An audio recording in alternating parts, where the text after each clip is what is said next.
देश में अभी हाल ही में 5 राज्यों में विधानसभा चुनाव खत्म हुए हैं। बीजेपी चुनावों में धर्म का कार्ड खेलने में कामयाब रही, जबकि विपक्ष महंगाई और बेरोजगारी जैसे मुद्दों को मतदाताओं तक नहीं पहुंचा पाया। चुनावों में नतीजे भारतीय जनता पार्टी के पक्ष में आए। 5 में 4 राज्यों में बीजेपी की सरकार बन गई और अगर बात उत्तर प्रदेश और उत्तराखंड की करें तो सत्ता में दोबारा आकर पार्टी ने इन राज्यों में नया इतिहास भी रचा, क्योंकि इन दोनों ही राज्यों में लंबे समय से सत्ता बदलने का इतिहास चला आ रहा था। उत्तराखंड में तो पहली बार कोई सरकार रिपीट हुई है। खैर, अपनी इस जीत से बीजेपी फूले नहीं समा रही है और अब दूसरे राज्यों के चुनावों की तैयारियों में जुट गई है। गुजरात और हिमाचल प्रदेश में तो इसी साल के अंत में चुनाव हैं, तो वहीं कर्नाटक, राजस्थान, मध्य प्रदेश, छत्तीसगढ़, तेलंगाना जैसे बड़े राज्यों में अगले साल चुनाव होने हैं। ऐसे में चुनाव के लिए बीजेपी ने कमर कस ली है और पीएम मोदी के दौरे फिर शुरू हो गए हैं। नमस्कार दोस्तों, मैं अंशिता श्रीवास्तव हाजिर हूँ स्पेशल रिपोर्ट के साथ।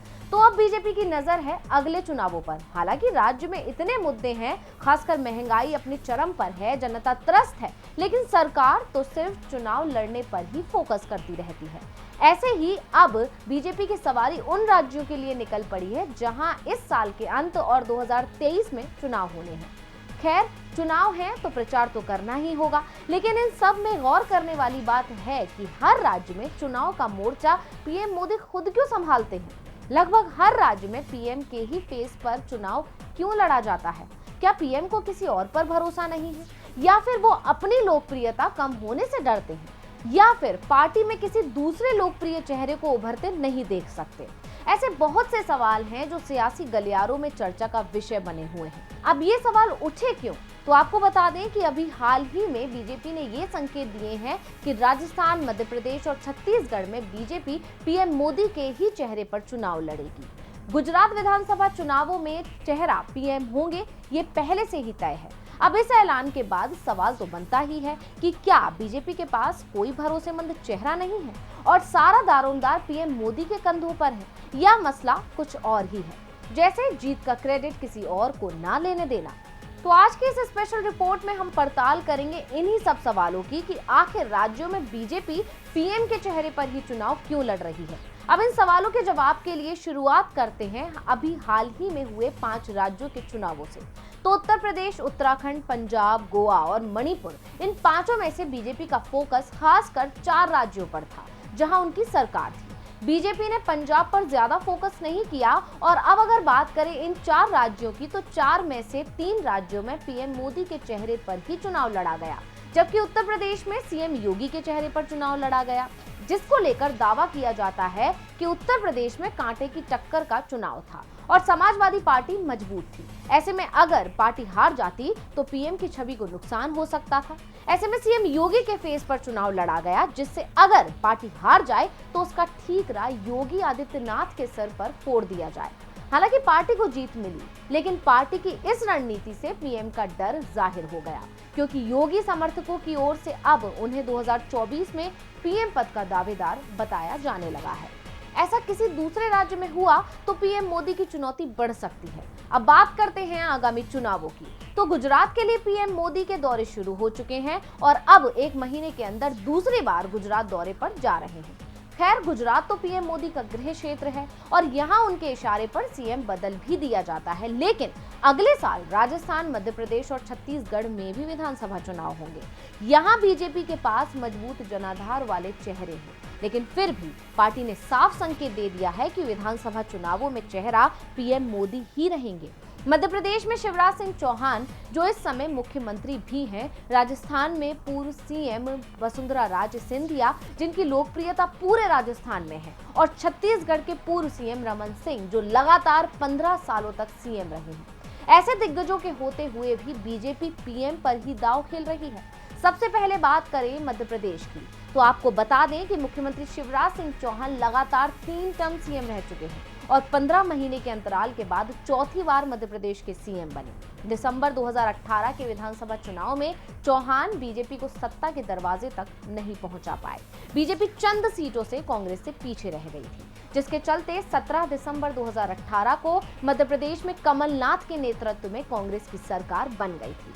सवा साल बाद ही बीजेपी ने जोड़ तोड़कर कमलनाथ सरकार गिरा दी, जिसके बाद मार्च 2020 में शिवराज सिंह चौहान चौथी बार सीएम बने। लेकिन अब पार्टी शिवराज सिंह चौहान को साइड करना चाहती है और नया नेतृत्व विकसित करना चाह रही है।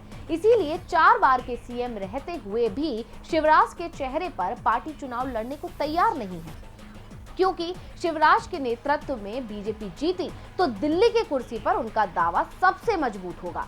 अब बात करते हैं राजस्थान की, जहां पर भी अगले साल के अंत में चुनाव होने हैं, लेकिन बीजेपी ने अभी से तैयारियां शुरू कर दी हैं, जिसका मुख्य कारण बीजेपी के अंदर जारी कलह को माना जा रहा है। और वो कलह है पूर्व मुख्यमंत्री वसुंधरा राजे और केंद्रीय नेतृत्व के बीच। जिस तरह से राजस्थान में बीजेपी की स्थिति कमजोर बनी हुई है, उसको देखते हुए बीजेपी ने अभी से तैयारियां तेज कर दी।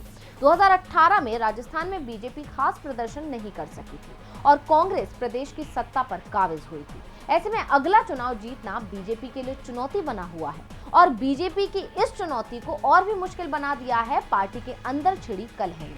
प्रदेश में पार्टी लंबे समय से अंदरूनी लड़ाई से जूझ रही है और ये लड़ाई है सीएम फेस को लेकर। इतना ही नहीं, पार्टी 2 गुटों में बढ़ गई है। दरअसल पूर्व मुख्यमंत्री वसुंधरा राजे चाहती हैं कि अगला चुनाव उनके नेतृत्व में लड़ा जाए, लेकिन केंद्रीय नेतृत्व उन्हें साइड करना चाहता है। लेकिन आलाकमान ये भी जानता है कि प्रदेश में वसुंधरा का अच्छा खासा प्रभाव है और उनकी नाराजगी पार्टी को भारी पड़ सकती है। ऐसे में अब वसुंधरा को साइड करने के लिए खुद पीएम मोदी मैदान में आ गए हैं। यानी बीजेपी ने साफ कर दिया है कि राजस्थान में अगला चुनाव पीएम मोदी के चेहरे पर लड़ा जाएगा और पार्टी ने बड़ी ही चालाकी से वसुंधरा राजे को साइड कर दिया और उनका सपना तोड़ दिया, क्योंकि वसुंधरा और उनके समर्थक उन्हें सीएम फेस बनाने की मांग कर रहे थे और पिछले दिनों खुद वसुंधरा राजे पीएम और पार्टी अध्यक्ष जेपी नड्डा से मुलाकात करने पहुंची थी। इतना ही नहीं, लगभग सभी कार्यक्रमों से नदारद रहने वाली वसुंधरा राजे सीएम योगी के शपथ ग्रहण समारोह में भी शामिल हुई थी। लेकिन पार्टी ने वसुंधरा की सभी कोशिशों को फेल करते हुए उनकी उम्मीदों पर पानी फेर दिया है और पार्टी के लिए भी ये बड़ा सियासी संदेश माना जा रहा है। पार्टी विधानसभा चुनाव के बाद किसी चेहरे को सामने लाएगी ताकि अगले 1 से 2 दशक तक राजस्थान में पार्टी के सामने नेतृत्व का संकट पैदा ना हो पाए। इन दोनों ही राज्यों के साथ छत्तीसगढ़ में भी पीएम मोदी के ही चेहरे पर चुनाव लड़ने की तैयारी शुरू हो चुकी है, जबकि इस राज्य में भी रमन सिंह के रूप में पार्टी के पास दिग्गज नेता है। छत्तीसगढ़ में रमन सिंह 2003 से लेकर 2018 तक लगातार 3 टर्म सीएम रहे। लगातार 15 सालों तक सीएम रहने वाले वो बीजेपी के एकमात्र नेता हैं, लेकिन दिसंबर 2018 के विधानसभा चुनाव में बीजेपी को हार का सामना करना पड़ा। वहां कांग्रेस की सरकार बन गई। ऐसे में बीजेपी अब छत्तीसगढ़ में किसी नए चेहरे को सामने लाना चाहती है जो पार्टी के लिए लंबी पारी खेल सके।